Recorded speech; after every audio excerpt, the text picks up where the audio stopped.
Welcome to the First Time Facilitator podcast. Whether you're a first-time facilitator or a seasoned pro, listen in for tips and tricks to make a bigger impact at the next workshop you deliver. And now, your host. She uses Google for everything: Gmail, Google Calendar, Google Docs, Leanne Hughes.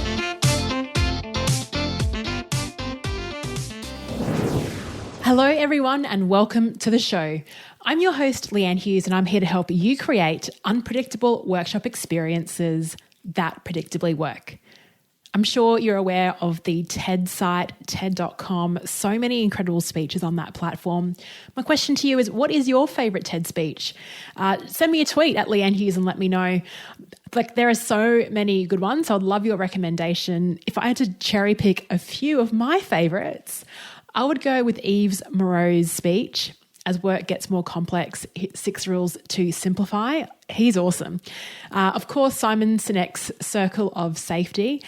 And today's guest has a TED speech that I use often in my workshops. His name is Julian Treasure, and his speech, How to Speak So That People Want to Listen, is in the top 10 TED Talks of all time. He's actually presented on the TED stage 5 times, and his videos have been viewed over 100 million times. Julian appeared first on the First Time Facilitator podcast back in episode 45, and I remember how excited I was prior to chatting to him, and the same thing happened prior to this interview, of course. I spoke with Sally Prosser in last Monday's episode about voice, and this guy, he has a tremendous voice. As he describes, effective voices are ones that are smooth, warm, just like hot chocolate, and Julian's voice is all of that. This conversation was recorded pre-COVID, where Julian had already started moving his content online. You can check out his online program, How to Speak So That People Want to Listen, over at juliantreasure.com, and it's 50% off at the moment, so it might be a good COVID activity for you. Before I share what we chat about, here's what's happening in First Time Facilitator land. We're nearing the end of the First Time Facilitator Bootcamp. No, it's been so much fun to deliver this. I was talking about Zoom Teague. Well, I've been getting Zoomphoria from it. I'm working with people who have opted in, they have a growth mindset, they're keen to contribute their facilitation ideas. It's amazing. Session 1 was beginning with the experience in mind. Session 2, design school. Session 3, the meat on the bones. Session 4, conducting the symphony. And it's kind of sad that we're nearing the end of this journey. So we're looking at a couple of ways to keep the momentum going possibly through ongoing group coaching, looking at both facilitation skill development, but also supporting facilitation business owners in marketing and attracting clients, building their email list, all of that. If you want to use this time to double down on your facilitation skills, I'm launching the second bootcamp cohort in late May, early June of 2020. So if you're interested, hop over to leannehughes.com/bootcamp. And you can also grab my new cheat sheet, the 5 ways to unpredictably start a Zoom meeting that predictably work. It's a bright, colourful PDF of tips. And just quietly, there are 5 tips plus 5 bonus ones. So 10 in total. You can pick it up for free over at leannehughes.com. Now let's move on to my conversation with the incredible Julian Treasure. In this episode, we chat about the design of workspaces and how this affects our productivity, and how listening is extremely beneficial to us as speakers and facilitators. Julian shares his perspective on office spaces and how we should view offices as an organic space where you provide the environment for different types of work. It's called activity-based working, and I really resonate with this. Space and environment makes a huge difference. I think we all know this intuitively as trainers and facilitators when we set up our workshop spaces. He shares the factors that affect people's happiness and productivity in work, why silence is important in improving conscious listening, and how to listen to someone that you disagree with. Julian delivers engaging, entertaining, and transformational content, and he's equally potent and effective with live or virtual delivery. He's regularly featured in the world's media, including Time Magazine, The Times, The Economist, and the BBC. And he's also the founder of The Sound Agency, the audio branding company that asks and answers the question, how does your brand sound? Nowadays, Julian splits his time between London and Orkney, where he lives with his fiancée and youngest daughter. Show notes for this one are at firsttimefacilitator.com/episode 117, including contact details to say thank you to Julian. And as always, if you'd like to continue the conversation when the show is over, join our free community on Facebook. It's called The Flip Chart. Link to that is also in the show notes. Okay, now onto the show. I would love to welcome back to the First Time Facilitator podcast, Julian Treasure. Julian, it's great to have you back. Well, thanks for having me again. It's over a year now since we last spoke on episode 45. What have you been up to in the last year and a bit? Well, the book has gone from strength to strength. I'm not sure if last year it had won the awards that it's won, but I was deeply honoured that my book in audiobook form won both of the World Awards for Best Audiobook, the Audi and the Sovas Award. That was fantastic. So that's one thing, which was really wonderful. And also I spent a good part of last year creating an online course which builds off the TED Talk that's been seen by so many people, How to Speak So That People Want to Listen, and also the book How to Be Heard. And I guess really distills everything I know about speaking and listening into an online course, which is about 7.5 hours of material in 9 chapters. So I really wanted to put that up there. I want to travel a lot less than perhaps I once did. I'm not as young as I used to be, and I had a pulmonary embolism as well, which is not a nice thing. Oh gosh, wow. So really the idea is to get the work out there into the world as much as possible without me having to fly around the world doing it. So that's where we are. And then my company, the Sound Agency, has had a tremendous year last year. We've launched a new product called Mood Sonic, which is designed to improve well-being and productivity in offices. Open plan offices are nightmares for people because of the noise and because of the lack of privacy and the interruptions. And it's damaging people's health and damaging productivity massively. So we've created a soundscape or a set of soundscapes which are designed to address that. And that I'm really excited about. That's really niche, isn't it? Design of workspaces to get more effectiveness. And in the last year, I guess that's a huge year for you. And I've had a lot of productivity people on my show. A guy called Nir Eyal, I don't know if you've heard of him. He wrote a book called Indistractable and features a whole chapter on exactly what you're talking about, and even having visual cues on your desk to let people know that you are busy. But at the same time, I've noticed in workplaces, you can have all that stuff up, but it's still not a conducive environment to being productive. Yeah, definitely. I did a BBC Radio 4 documentary a couple of years ago called The Curse of Open Plan, which is still up if anybody wants to listen to it. If you search for that on the BBC or just generally The Curse of Open Plan with my name, you can listen to it. And in that documentary, I interviewed Professor Jeremy Myerson, who's a world expert in working spaces and the office environment and how the office has morphed over the years from a factory into now something much more organic. He was reflecting as we sat in the BBC, actually looking at their open plan office in central London. He was reflecting that there are no rules for this environment, exactly what you were just saying. You know, the postman doesn't come into your house and dump the post on your living room floor, but that's what happens in the open plan office. People don't respect that you have a space, especially when you get to hot desking and so forth, where you don't have a space anymore. It's all just communal. So it is a very difficult environment, and it's clear from all of the research that noise is the number one issue, number one by miles above anything else. It's the thing that people complain about the most, and it's very important to them. We don't have enough quiet working space where people can concentrate. And unfortunately, architects and interior designers have kind of decided that open plan is one size fits all universal solution. Unfortunately, as Myerson says, it's only good for one kind of working, which is collaboration. It's very bad for concentration or contemplation or even communication very often because you're surrounded by noise. And actually, interestingly, the latest research is starting to show that it's not even that great for collaboration. Google, I've been persuading for years, I've been trying to persuade Google that open plan is not always good, but they have a real commitment to communication, open communication, and they believe passionately that open plan does that. Well, the research is starting to show actually it doesn't. We tend in open plan offices to send more emails and speak less because we don't like being overheard by other people. And that's what tends to happen. So you end up with this big open plan thing with noise going on and bothering people, but not the kind of free form communication that it's supposed to facilitate, which is very interesting. It's funny you mentioned research, but just even my example, I flew to Perth and I was talking to the company I worked for. They had a completely open plan office and they had 50 people on this floor and I could not believe how quiet it was. And even when I stepped in as someone fresh, everyone could hear what I was saying and I just was not comfortable. And so I quietly sort of walked away and said, let's get a meeting room, which again, absolutely goes to your point of that open plan actually decreases collaboration and communication.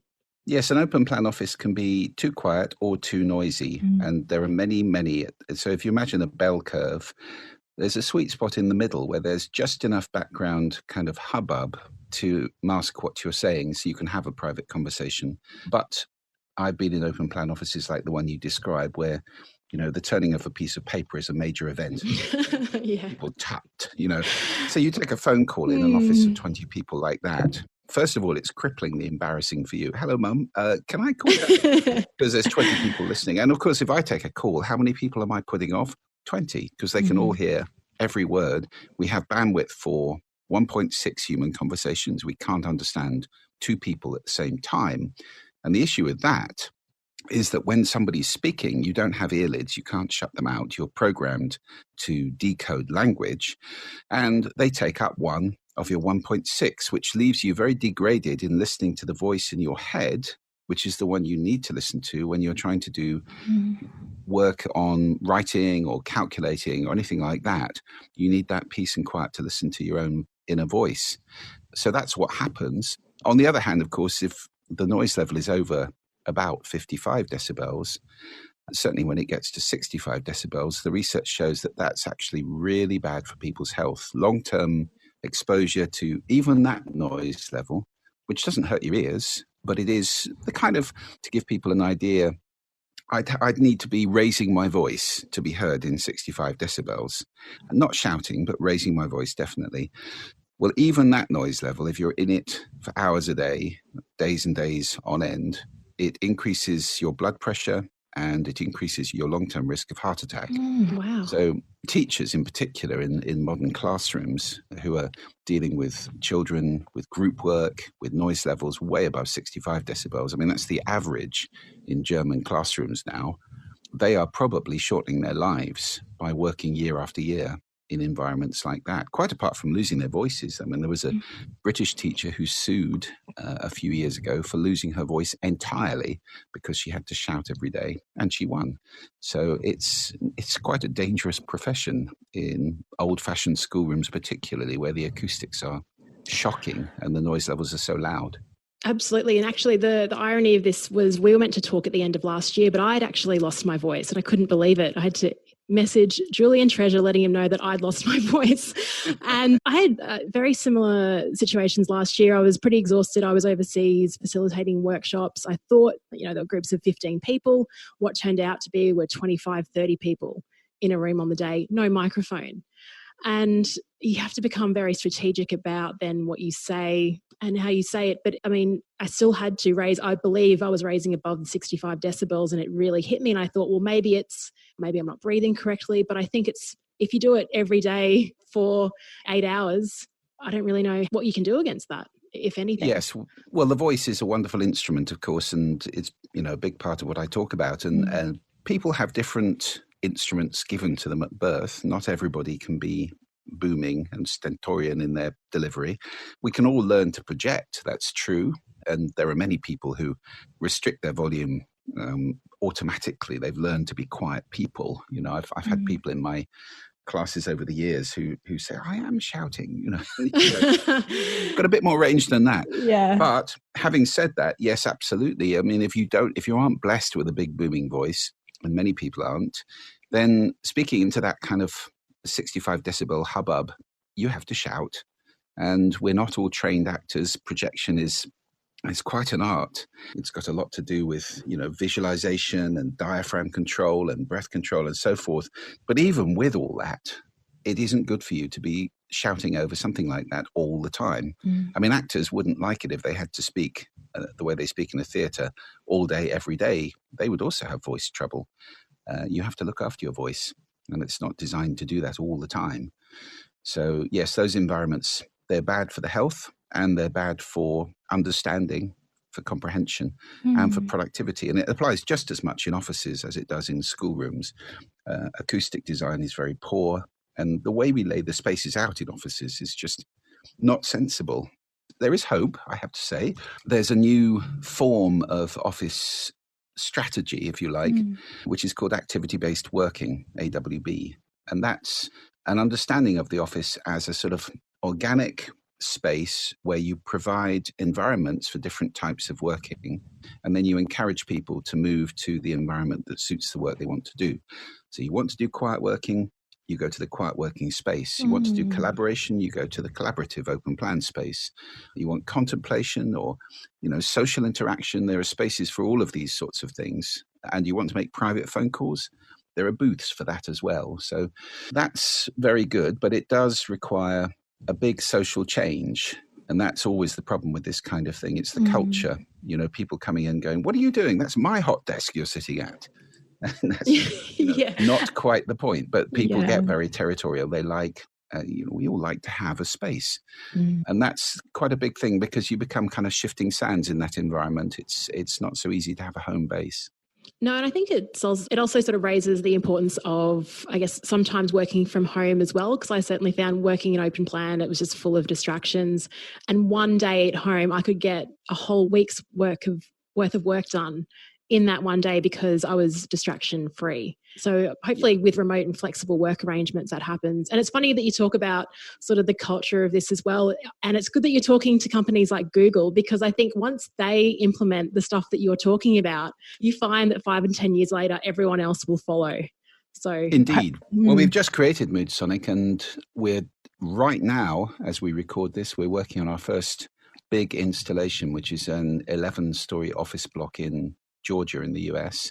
So that's really exciting. And as you say, once you get the first one done, then everybody can see the benefits. And we have a queue of big companies who said, when you've got one, let us have a look at it. And this sounds really interesting. So we're anticipating a really amazing 2020, actually, as soon as we get this first one installed this month, January 2020, then there are some very, very big companies, household names, who are really interested in this because they are keenly aware. All of the research shows this. I don't know if people are interested in this. You can have a look at the Leesman Index, which is a wonderful index of the factors that affect people's productivity and happiness in work. And they've got hundreds of thousands of interviews now where they very cleverly ask 2 questions. The first is, how important is this thing to you at work? So it could be anything from light, heat, air quality, noise. And the other one is, how satisfied are you with it?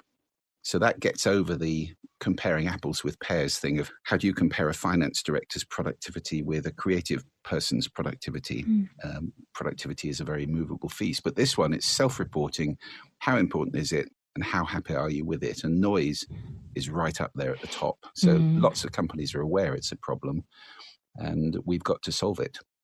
It was funny. My friend Mel Kettle did a poll on LinkedIn the other day, and she said, what's the most important thing to you about workplace, like the most basic needs? And those 2 are probably up there. I actually put light above noise, but like natural light, I have to have that. And I think followed by an environment where I can actually that is conducive to learning when it comes to noise. So it's good that that's replicated in all of that self-reporting too. Hey, it does sound like 2020 is going to be very busy for you. Like will you be hopping over to Georgia to see what's going on in that workspace? Well, not personally. As I said, I'm really hoping to travel a lot less, although there's still a few trips coming up. But our team will be over there for sure to make sure that the first installation sounds brilliant. And it's interesting what you say about natural light as well, Leanne, because a lot of people are very concerned with what's called biophilia now. I'm now on the advisory council of Well Building Standard about acoustics and sound. Obviously, that's my thing. They have they have advisors on all sorts of aspects of the standard, just like BREEAM and LEED and all these sort of good, effective, sustainable, environmentally friendly building standards. But Well is very concerned with sustainability for the people in the building, as well as the thing being made in a sustainable way. And you get points for various things. And biophilia is becoming quite significant now, getting the outside inside, getting a sense that you're not in a hermetically sealed kind of artificial box, but there's planting, or there are plant walls, or there are pictures of plants or outside of animals and so forth. And we're doing that with sound. That's exactly what Mood Sonic does. It's biophilic sound. So it's based on nature sound, and lots of research from people like Professor Hongisto in Finland showing that the typical noise that people put into open plan offices to mask other people's conversation, which is artificial. It's called filtered noise, filtered brown noise or pink noise. There are different colors of noise. Not many people know that, right through to black noise, white noise most people have heard of. So this is filtered noise, and it sounds like oh gosh, that doesn't sound too good. All the time. And that's okay in the sense that you do cease to be aware of it after a while, because our brain is very good. You don't listen to it. You tend to cease paying attention to anything that's constant because it's no longer a threat or doesn't mean anything. However, just like when the AC goes off at the end of the day in an office and everybody's shoulders drop 6 inches and you go, oh, I didn't even realize that noise was going on. That kind of artificial sound is now being shown to be not very good for people. It raises cortisol levels, which is stress hormones, and it creates fatigue. So what we're doing is replacing that with biophilic sound, the sound of nature, largely water. Actually, Hongisto has shown two things. Firstly, water is very pleasant for most people. And by the way, it's an old wives' tale. It makes everybody want to go to the toilet. The other one is that water is quite effective at masking running water or lots of types of water because it masks consonants. And that's really how we understand each other largely. Vowels are not very easy to decipher. I don't know if you've ever done that exercise of if you take a sentence and you remove all the vowels, you can easily join the dots. Whereas if you remove all the consonants, you have no idea what was being said. And it's the same with listening. So if you just hear, you can't decipher it. But as soon as you start hearing particularly sibilants, t and s, those kind of consonants, it's much easier to understand what somebody's saying. And those are the sounds that are masked by broad spectrum sound like water. So that's what we're doing. Biophilic sound, generative biophilic sound made on the spot by a computer. And that's the market we're in. Wow. I'm really excited about it. Yeah, it sounds like it. And thank you for introducing me to that term today. I'm just wondering the layout, because with facilitation, we want collaboration. So what is the ideal sound environment if we want a really great collaborative environment for our participants? Well, I think first, designing any space, you want to pay attention to four things. So the first of them is acoustics. It's very hard to have a good sound in a room with bad acoustics. So if you get put into a room which has got parallel walls, that's not a good sign in the first place because that tends to set up standing waves. You get booms at certain spaces. We've all had that sensation where your voice suddenly booms, and that's because there's a sound wave bouncing back and forth between parallel walls. So the walls it's better to have an irregular shaped room. It needs to have some soft surfaces. The worst kind of classroom you can imagine is the old Victorian type of classroom in the UK where it's a solid box, square quite often, everything parallel, everything hard. You've got a hardwood floor, you've got a plasterboard or even worse, brick ceiling. You've got brick or plasterboard walls, glass windows, no soft surfaces. Ouch. So acoustics are very important. We need some soft surfaces to absorb sound so it doesn't bounce back into the room. If that happens, you get a thing called the Lombard effect, which is where I start speaking a bit louder, so you start speaking a bit louder, and the third person starts speaking a bit louder, and there's this kind of acceleration, a spiral upwards until we're all shouting at the tops of our voices. We've all seen that in restaurants, which are often shocking acoustically, and you end up going home with a sore head and a sore throat because everybody in the whole place is shouting. So acoustics are the first thing to get right.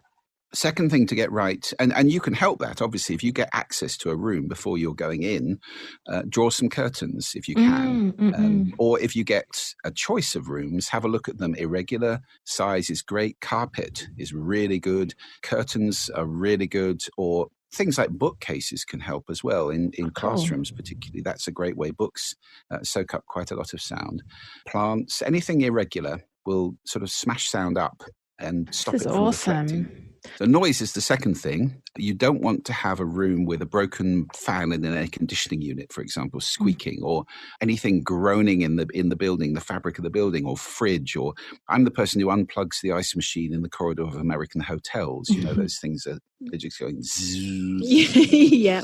So watch out for noise, whether it's inside the room or even outside the room.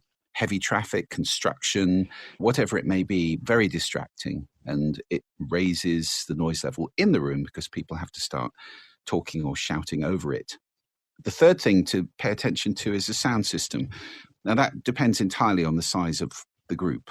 I mean, I'm very comfortable talking to anything up to, 20 people fairly naturally and just, walking about, projecting reasonably well. But the moment you get to that level, and it depends on, your own voice, you may need to think about having a sound system. A lot of good facilities will already have loudspeakers in the room, a little mixer, and you can plug a microphone. I would advise any professional facilitator to get their own mic rig, something that you're really comfortable with. A little headset mic. I mean, they're not cheap if you want a good quality one, but once you've invested once, you can carry it around with you, and it comprises a small microphone you wear on your head, a little body pack, which you tuck into a belt. You do need to make sure you've got a belt to tuck it into or put it on, or a pocket. And then at the other end, there's a radio receiver which plugs into a mixing desk. So anywhere where there's a sound system with a little mixing desk or a little insert point, you'd be able to plug in your own microphone and then reinforce your voice so that you can then deal with anything up to a very, very large room. Last year I think the biggest was 10,000 people in Miami. 10,000. Wow. Yeah. And I think it's nice if you bring your own, you also feel comfortable with it, because there's certainly microphones I've had where it's just like jutting into the back of my ears and, it's just not comfortable. Yeah. And you don't know it's going to work, and you don't know if the batteries are up to scratch and so forth. So at the moment you let other people take over those areas. I mean, it's fine if they're professionals. When I go to a gig and I'm speaking to hundreds or thousands of people, there's a crew there. They're professionals. They know what they're doing, and they will have a good high quality microphone. And we do a sound check and so forth. And incidentally, that's another thing I really recommend. Is the last thing I would do is walk into a room the same time that my participants walk into a room. That's just a no-no. I like to get there hours before, or even check the room out in advance. And I get there hours before so that I can set the room up. I'm a great believer in the kind of zen of a space, setting a room up so everything looks just so, and incidentally resetting it in every break so that those half-empty glasses and scrabby bits of paper and sweet wrappers and so forth, clear them all.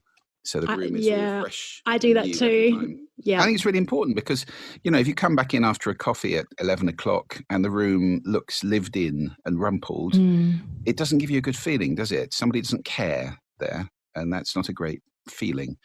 So I always do that, and I pay attention to the sound when I come in. If you want to check a room out, it's very easy. If you're having a look around a hotel or any other facility and looking at where you might want to hire, walk into a room and clap your hands and listen. That will tell you how live the room is and whether there are any nasty echoes. If you clap your hands and you can hear a sort of that's called a flutter echo, and it's not very good. Often hotels are very poor acoustically. I speak in hotel ballrooms quite often, and they're shocking. I mean, you get a slapback echo off the back wall. I can be speaking to 500 people in one of those, and it sounds like Elvis Presley. It's like there's a complete echo coming back all the time, which I can hear, and anybody towards the front can hear, even though there's a sound system reinforced. That's really distracting as a speaker when you can hear yourself echoing. It's really hard for you to deliver naturally. Yes, absolutely. It's slightly disconcerting to have your voice echoing back at you just out of phase. So definitely I would walk into the room, clap hands, pay attention to the acoustics, listen to any noise sources. It's a little checklist to go through, and make sure you've got a sound system that is going to support you. And then you might want to have a little player of some kind with some sort of iconic soundscape for you for when people walk in. And that's something I've done for years. Obviously, I'm talking about sound, so it's important. Nevertheless, I think it's quite nice. It might be a piece of music you particularly relate to or that you think is suitable. It depends on whether you want to relax and calm people or you want to get people excited. I've been to a lot of big, large group trainings where they use music intensively that way to first thing in the morning to get everybody stimulated and up, or to calm people down, or as a Pavlovian response, you can put sound on. They do this at TED, by the way. When a session is starting, they play the march from Aida, and everybody knows at TED, the moment you hear that, it's time to go back into the theatre because the session's about to start. You can use music as cues, but be very intentional with it. Think about, is this suitable for me? Is this suitable for my group? You're always speaking into a listening, which is a huge part of the course that I've put together and the book. Indeed, it's really central. If you want to be a powerful speaker, you ask yourself, what's the listening I'll be speaking into? And as you're speaking, you ask yourself that question over and over again. What's the listening I'm speaking into? Because that allows you to hit the target instead of missing it altogether. And just onto your online course, I looked at the first module, and it did surprise me. This sort of relates to what you were just saying it's about practicing silence, which when you sign up to a course about how to speak so people want to listen, it can be surprising to think, wow, the first module on silence. So why is silence so important? Why do you think it should be an important thing for us as speakers? You mentioned asking ourselves that question of speaking and listening to the room. Why is silence the first sort of foundational step of your course? Well, it's one of 5 exercises, actually no, 7 exercises in the course. It's one of a set of exercises that I recommend for improving conscious listening. And the reason conscious listening is important for a speaker is that speaking and listening are dynamically related. And this is at the center, really, of my work. It's really important to understand that the way I speak affects the way you listen. The way you listen affects the way I speak.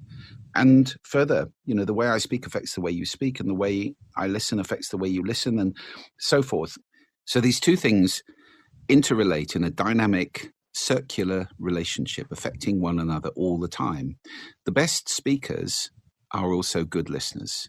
I believe that profoundly. I think it's very difficult to speak in power to people if you don't understand them.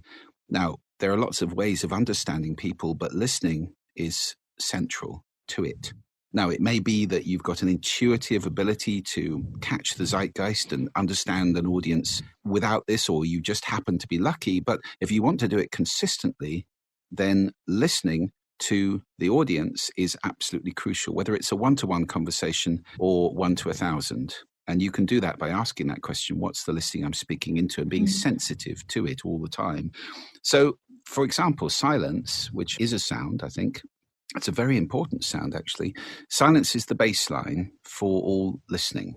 And we are surrounded by noise a lot of the time, which tends to deaden our ability to listen.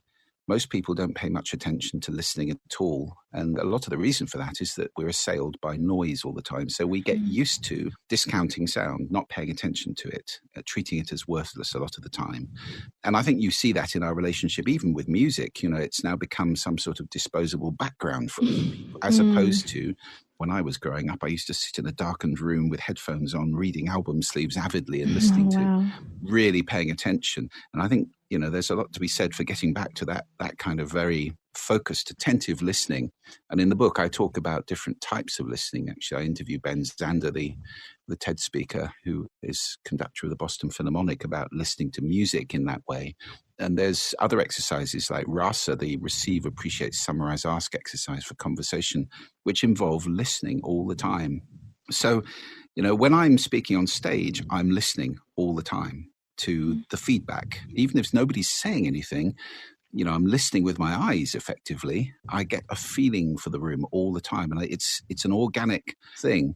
I often get put on in the graveyard shift, just after lunch, because they know that I can do a reasonable job and I won't be challenged too much by it. And it's a tough shift, that one. It's when everybody's gut is taking lots of the blood flow. Yeah. People are sleepy, they've just come back, they're a little bit unfocused. And if that's where you're speaking, then you need to up the energy level a bit and engage people a bit more and, give them reason to be there, get them excited and engaged.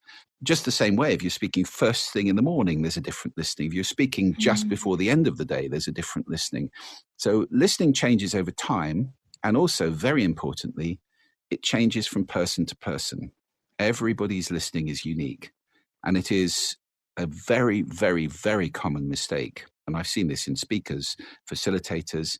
It's a common mistake to assume everybody listens like I do and deliver the same thing every time. That's not going to fly because each room has a different listening. The people have got different stuff going on during the time of day, or maybe something's happened, they've had a phone call. If it's an individual conversation, my listening changes all the time because stuff happens to me. And at the same time, I've come a different road to this conversation today from you, from everybody else listening to this. So I've got different values, attitudes, beliefs. We use the same language, but that's often not the case. People have grown up with different cultures, different languages. I speak to multinational audiences all the time, and you have to be conscious of that. And we may have different intentions, expectations, assumptions about what's going on. There are all sorts of filters that affect our listening. And that's why that question, what's the listening, is so important. And understanding it's different every time allows you to adjust intuitively. You don't have to do a university course in this. It is simply about asking that question. And I promise you that just asking that question gets you good at intuiting the answer. I think it's a very powerful question that, look, I've got a whole checklist here when you talked about like the room and looking at that, but also just having that at the top of a checklist saying, what is the listening I'm speaking into? Just having that prompt there, even something to think about before you come back from a break. And it is interesting you talk about multinational audiences as well, because we have a lot of listeners that facilitate online conferences over different time zones. And as you said, you're just waking up in the UK. It's towards the end of my day in Australia. What does that mean for our conversation? And then, gosh, you scale that. It's pretty incredible. There is one listening activity I'd love to just quickly ask you about, because I saw it and I thought it was brilliant. It's part of the first chapter of your book, an exercise about listening to someone who you disagree with. I think this is a very challenging thing to do. And certainly in workshops, when I'm explaining a concept and I have someone that might disagree with it, just share that with the group, immediately I'm thinking, how can I respond to this? And that's shifting it away from actually being present and listening and possibly asking more questions. So how do we get better at taking this on board and trying not to be defensive when that's the first sort of immediate thing, is to lay our point of view across the line as well? How do we get better at this? Well, I think the largest part of the problem in dealing with that situation comes from one of two human tendencies which become a little bit addictive and which are very, very unhelpful when you're presenting or facilitating. The first of those is looking good. And that's a natural human. We all like to look good. But if it becomes where you're coming from, if it's what you're really trying to achieve, approbation, acclaim, success is everybody loving you, that's rather shallow, and people can tell if that's the case. So that's something to look out for, is the whole looking good thing, which would create a problem in dealing with somebody who disagrees, because that would mean that, you might not be incorrect. There might be an error, there might be a flaw in the system, and that's to be avoided at all costs because you have to be perfect. Then the other tendency, which again I think is pretty destructive when you're facilitating, is something we love even more than looking good, and that's being right. Now that is very addictive, and you can see that at play, unfortunately, in politics at the moment. The whole polarization that's taking place in many countries, in America, in my country, in the UK, we've had that going on a lot. And this sort of caricaturing, interrupting, soundbitey way of discourse, which is basically more about shouting than it is about listening. A lot of that comes from this addiction to being right. Being right makes us feel better about ourselves. We don't like to be wrong. And the easiest way for me to be right is to make somebody else wrong. That's the easiest way. That elevates me. And that's the source of all this outrage addiction that we see. The media, we've got a thing going on about the royal family in the UK at the moment, and there are people polarized at both ends, outraged by other people's views, making the royal family wrong, making each other wrong, shouting at each other. And it's all about, I'm right, you're wrong, they're wrong, I'm better, that kind of thing. Now, if that is important to you when you're in front of people, that also can be an obstacle. Somebody may have a genuine concern, and it doesn't mean that you're wrong. It doesn't mean that they're right. If we let go of that and we become interested in perspectives, that's a different access. I don't agree with you, but I'm interested to know how you get there. And I can understand perhaps how you get there. There may be something for me to learn in this. And one of the 4 C's of listening that I talk about in the course and the book is curiosity, which is a very, very strong access. And it's a very good way to deal with somebody who challenges you or has an issue with that. I've had that, multiple times in when I used to do smallish seminars. There would be somebody who just wouldn't accept a point. And that, people have stuff. People have had things happen to them, which maybe give them a very different perspective. And it's part of what I talk about in training on listening, the whole thing of assumptions, which is one of the factors I've just mentioned, which affect individual listening. That's really important. So to give you an example on assumptions, let's have 2 people walk into a hotel. One person has had a pretty tough life and has had people disparage them and has learned that people think I'm useless. So when the porter on the door says, "Can I help you with the bags?" that person says, "No, thank you. I'm perfectly capable of carrying my own bags." The second person comes in and has had a life where they've learned that people are helpful and kind. So when the porter says, "Can I help you with the bag?" "Oh yeah, thank you very much. It's very kind of you." It's the same interaction, 2 completely different responses because of the assumptions those people hold about what people are thinking. Now, we all have that stuff going on, and it's very important to have some compassion, another one of the C's of conscious listening or good listening, because when somebody challenges you, the question is, okay, there's a reason. There's probably a good reason they're saying that. What is it? Let me understand this. What has happened to that person, or what's their history, or what's their worldview? What's the perspective that's driving them to have a problem with this thing that most people don't have a problem with? Now, it may be that you're not going to want to sort that out in front of the class. It might be that you say, "Okay, that's really interesting. I'd love to take that on with you. So at the break, let's have a chat." And then you can go into it in detail. It may not be that they want to talk about their stuff or why they think that or so forth. But at least this gives you a less defensive mindset than dealing with somebody who's a problem and isn't getting it. And that's a judgment.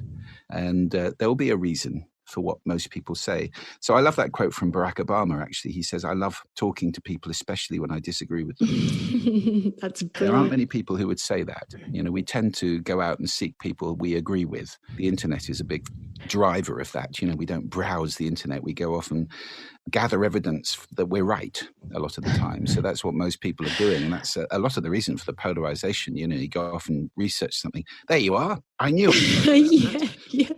Half the people are going to think what you think. The other half thinks something different. And it's more interesting, actually, going to the half who thinks something different to say, is there anything I can learn here? You're right, particularly with apps like Facebook just feeding content that they know we like. And so it's just sort of reinforcing our assumptions. It can get pretty dangerous. So it's important to question our own assumptions for sure.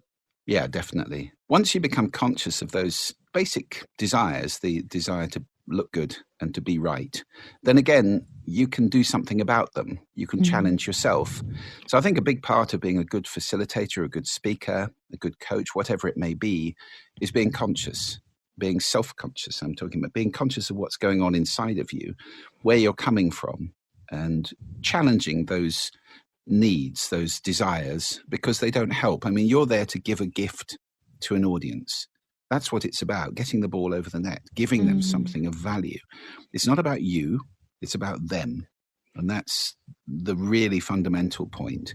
So the moment somebody walks on stage and it's all about them, that is a problem. And I mean, I interviewed Chris Anderson, the head of TED, for the book as well.